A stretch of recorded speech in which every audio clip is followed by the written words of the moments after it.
সালাতুল হাজত কি এবং কিভাবে সালাতুল হাজত আদায় করতে হয়, আজ আমরা সে বিষয়ে জানার চেষ্টা করবো ইনশাআল্লাহ তাআলা। হাজত মানে হলো প্রয়োজন, সালাতুল হাজত মানে হলো প্রয়োজনের সালাত। এমন কোনো মানুষ পৃথিবীতে নেই যার কোনো চাওয়া, যার কোনো বিশেষ প্রয়োজন নেই। মূলত বিশেষ কোনো প্রয়োজন, বিশেষ কোনো ইস্যু, বিশেষ কোনো গুরুত্বপূর্ণ চাওয়াকে সামনে রেখে সেটি বিষয় আল্লাহ তাআলার কাছে আবেদন নিবেদন করার জন্য, দোয়া করার জন্য সালাত আদায় করা হয়, সেটাকে বলা হয় সালাতুল হাজত। সালাতুল হাজত এই নামে, এই শব্দে আলাদা করে কোনো সালাতের কথা হাদিসে সেভাবে বর্ণিত না হলেও মৌলিকভাবে সালাতুল হাজত বা বিশেষ প্রয়োজনের প্রেক্ষিতে সালাত আদায় করা এই বিষয়টি প্রমাণিত। আপনার কোনো বিশেষ চাওয়া আছে, বিশেষ কোনো নিবেদন আছে, আবেদন আছে আল্লাহ তাআলার কাছে, বিশেষ কোনো প্রয়োজন আছে, যেটি পূরণ হওয়া দরকার, এটি পূরণ হওয়ার জন্য আপনি বিশেষভাবে সালাত আদায় করবেন, এটি প্রমাণিত।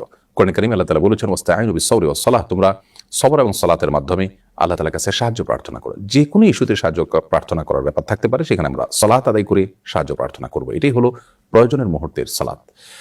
আর নবী করিম সাল্লাল্লাহু আলাইহি ওয়াসাল্লাম সম্পর্কে আবু দাউদে বর্ণিত হয়েছে, কানাইদা হাজাবাহু আমরুন সাল্লাহ।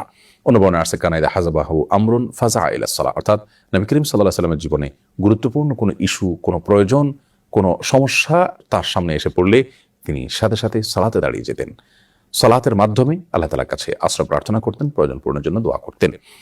বিশ্ববিখ্যাত মুহাদ্দিস মোল্লা আলী কারি রাহিমাহুল্লাহ তিনি বলেছেন যে এই সালাত, যে নবী সাল্লাল্লাহু আলাইহি ওয়াসাল্লাম প্রয়োজন হলে সালাতে দাঁড়িয়ে যেতেন, এটা কি সালাতুল হাজত বলা যেতে পারে, অর্থাৎ প্রয়োজনের মুহূর্তের সালাত এটাই। যেহেতু এটার বিশেষ কোনো কাইফিয়ত বা পদ্ধতি বা বিশেষ কোনো সময় ঠিক করা নেই, যে কোনো সময় এটি পড়া যেতে পারে। যদিও সালাতুল হাজতের একটি আলাদা ফরম্যাট বা ভিন্নতর একটা ফরম্যাটের কথা তিরমিজির একটি বর্ণনা বর্ণিত হচ্ছে, সেই বর্ণনাটি মুহাদ্দিসদের মূল্যায়ন, অনেক মুহাদ্দিসদের মূল্যায়ন অনুযায়ী সেটি সহিহ বা বিশুদ্ধ বা বর্ণিত নয়, বরং সেটি সনদ নিয়ে অনেকে আপত্তি তুলেছেন, সেটিকে দুর্বল বলে বলেছেন। তো সেই বিশেষ পদ্ধতিটা যেটি ওই দুর্বল হাদিসে বর্ণিত হয়েছে সেটা আমরা জানিয়ে রাখছি। সেটি হলো এরকম যে আপনি কোনো প্রয়োজন পূরণের জন্য সুন্দর করে উত্তম রূপে ওযু করে, এরপর 2 রাকাত সালাত আদায় করে, তারপর আল্লাহ তাআলা প্রশংসা করে নবী সাল্লাল্লাহু আলাইহি ওয়াসাল্লাম দরুদ পাঠ করার পর একটি দোয়া পেশ করবেন। দোয়াটি হলো লা ইলাহা ইল্লাল্লাহুল হালিমুল কারীম, সুবহানাল্লাহি রাব্বিল আরশিল আযীম, আলহামদুলিল্লাহি রাব্বিল আলামিন, আসআলুকা মুজিবাত রাহমাতিক ওয়া আযাইমা মাগফিরাতিক ওয়াল গনিমাতা মিন কুল্লি বির ওয়াস সালামাতা মিন কুল্লি ইথম লা তাদা লানা যামবান ইল্লা গফারতাহ ওয়ালা হাম্মান ইল্লা ফাররাজতাহ ওয়ালা হাজাতান হিয়া লাকা রিদান ইল্লা কাদাইতাহা ইয়া আরহামার রাহিমিন। এই দোয়াটি শব্দের কিছুটা হেরফের সহকারে ভিন্নতরভাবে বর্ণিত হয়েছে, মূল জিনিস একই, যে কোনটা পড়লেই মূল উদ্দেশ্য হাসিল হতে পারে। দোয়াটির অর্থটা খুব চমৎকার। সেটি হলো আল্লাহ ছাড়া সত্যিকারের কোনো মাবুদ নেই, যিনি হালিম, যিনি করিম, যিনি মহাধৈর্যশীল, যিনি মহাকরুণার অধিকারী।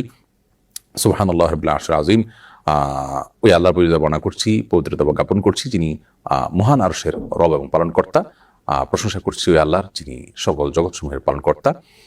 আসআলুকা মুজিবাত রাহমাতিক, হে আল্লাহ আপনার কাছে আমি চাই এমন জিনিস, এমন আমল, এমন দোয়া যা আপনার রহমতকে আবশ্যক করে দিবে আমার জন্য, এবং আপনার ক্ষমা লাভের যে উপায়, উপকরণ আছে সেটি আপনার কাছে আমি চাই, এবং ওয়াল গনিমাতা মিন কুল্লি বির, সকল ভালো কাজ করার সৌভাগ্য আমি যেন পাই সেটি চাই, ওয়াস সালামাতা মিন কুল্লি ইথম, সকল পাপ থেকে নিরাপত্তা যেন আমি লাভ করতে পারি, নিরাপদ যেন থাকতে পারি, সেটা আমি আপনার কাছে চাই।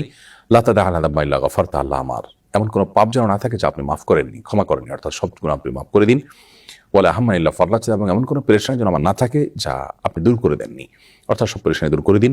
এবং আমার এমন কোনো প্রয়োজন যেন না থাকে যে প্রয়োজনটা পূর্ণ হওয়ার মাঝে আমার কল্যাণ নিহিত আছে, এবং যাতে আপনার সন্তুষ্টি আছে, সেই প্রয়োজন যেন অবশ্যই আপনি পূরণ করে দিন। তো দোয়াটির অর্থ বেশ চমৎকার, এমনিতেও আমরা সাধারণভাবে এই দোয়াটি পাঠ করতে পারি। আর খোলাসা কথা হলো, কোনো বিশেষ প্রয়োজনে, কোনো ইস্যুতে আপনি ওযু করে 2 রাকাত সালাত আদায় করলেন, এটি সালাতুল হাজত হিসেবে গণ্য হবে। আল্লাহর কাছে আপনি মন খুলে দোয়া করবেন, নিবেদন করবেন, ইনশাআল্লাহ বিদিনিল্লাহ যে কোনো প্রয়োজন আল্লাহ তাআলা আপনার পূরণ করবেন। এটি যে কোনো সময় হতে পারে। আর দোয়া কবুলের সময়গুলোতে বিশেষ গুরুত্বের সাথে এগুলো করা উত্তম, এই ধরনের দোয়া সালাত আদায় করা এবং দোয়া পেশ করা উত্তম, যেমন ভোর রাত এবং দোয়া কবুলের যে আরো সময়গুলো আছে সে সময়গুলোতে। আল্লাহ রাব্বুল আলামিন সব ক্ষেত্রে আমাদেরকে নবী করিম সাল্লাল্লাহু আলাইহি ওয়াসাল্লামের সুন্নাহকে অনুসরণ করার তৌফিক দান করুন।